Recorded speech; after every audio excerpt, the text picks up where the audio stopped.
बड़े हीरा कारोबारी नीरव मोदी के छोटे भाई निहाल मोदी को अमेरिका में गिरफ्तार किया गया है। आपको बता दें कि प्रवर्तन निदेशालय और सीबीआई ने उसके प्रत्यर्पण का अनुरोध किया था।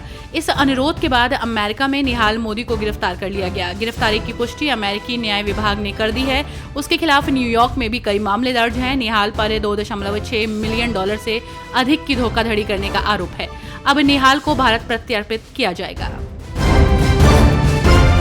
उद्धव ठाकरे गुट और महाराष्ट्र नवनिर्माण सेना की संयुक्त रैली पर शिवसेना यूबीटी नेता आनंद दुबे ने कहा, कई सालों के बाद ये सुनहरा समय आया है। आज दोनों ठाकरे, जो कि अच्छी तरह से स्थापित ब्रांड है, राजनीति के एक कारण नहीं बल्कि महाराष्ट्र के सम्मान की खातिर एक साथ आ रहे हैं। एक ऐसा सम्मान जिसे भाजपा दबाना और कुचलना चाहती है।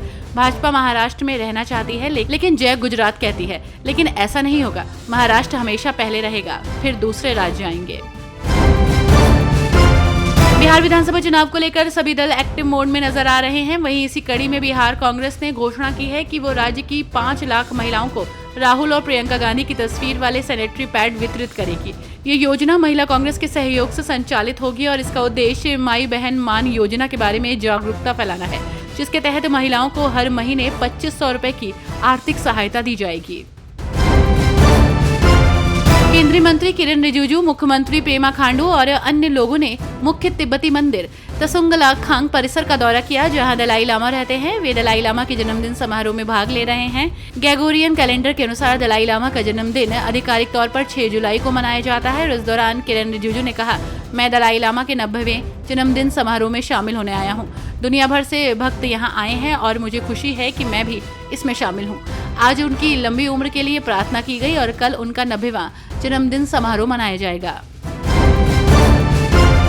राजधानी दिल्ली में कांग्रेस नेता ने बड़ा एक्शन लेते हुए अपने ही नेता को 6 साल के लिए बाहर का रास्ता दिखा दिया है। दरअसल पार्टी विरोधी गतिविधियों के चलते गुरचरण सिंह राजू को 6 वर्षों के लिए निष्कासित कर दिया गया है।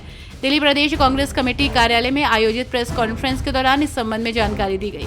वहीं प्रेस कॉन्फ्रेंस के दौरान पूर्व कैबिनेट मंत्री डॉक्टर नरेंद्र नाथ ने इस बारे में अपनी बात रखी। साथ ही डॉक्टर नरेंद्र नाथ ने मीडिया को संबोधित किया और कहा, पार्टी से बड़ा कोई नहीं, हम सभी पार्टी के सिपाही हैं। नेशनल हेराल्ड मनी लॉन्ड्रिंग मामले से जुड़ी बड़ी खबर सामने आई है, जहां कांग्रेस नेता राहुल गांधी की ओर से वरिष्ठ अधिवक्ता RS चीमा ने राउजी वेन्यू स्थित अतिरिक्त सत्र न्यायाधीश की अदालत में पक्ष रखा। उन्होंने कहा कि ऑल इंडिया कांग्रेस कमेटी की मंशा एसोसिएट जर्नल्स लिमिटेड की संपत्तियां बेचने की नहीं थी, बल्कि इस ऐतिहासिक संस्था को बचाने की थी। उत्तराखंड के लिए आज बड़ा दिन है, क्योंकि उत्तराखंड में 5 साल पहले बंद हुए कैलाश मानसरोवर यात्रा का आगाज हो गया है। इसके तहत 45 यात्रियों का पहला जत्था टनकपुर पहुंच गया। टनकपुर के कुमाऊं मंडल विकास निगम के अतिथि गृह पहुंचने पर उनका भव्य स्वागत हुआ। इस कड़ी में उत्तराखंड के सीएम पुष्कर सिंह धामी ने पर्यटक विश्राम गृह में कैलाश मानसरोवर यात्रा दल के साथ बातचीत की। महाराष्ट्र की सियासत में करीब 20 साल बाद एक बड़ा सियासी नजारा देखने को मिला। उद्धव ठाकरे और राज ठाकरे दोनों भाई एक मंच पर साथ दिखे, तो वहीं इस दौरान शिवसेना यूबीटी प्रमुख उद्धव ठाकरे की प्रतिक्रिया सामने आई। बड़ा बयान देते हुए उद्धव ठाकरे ने कहा कि हम एक साथ रहने के लिए साथ आए हैं। उन्होंने कहा कि मैं और राज ठाकरे मिलकर मुंबई नगर निगम और महाराष्ट्र की सत्ता पर कब्जा करेंगे।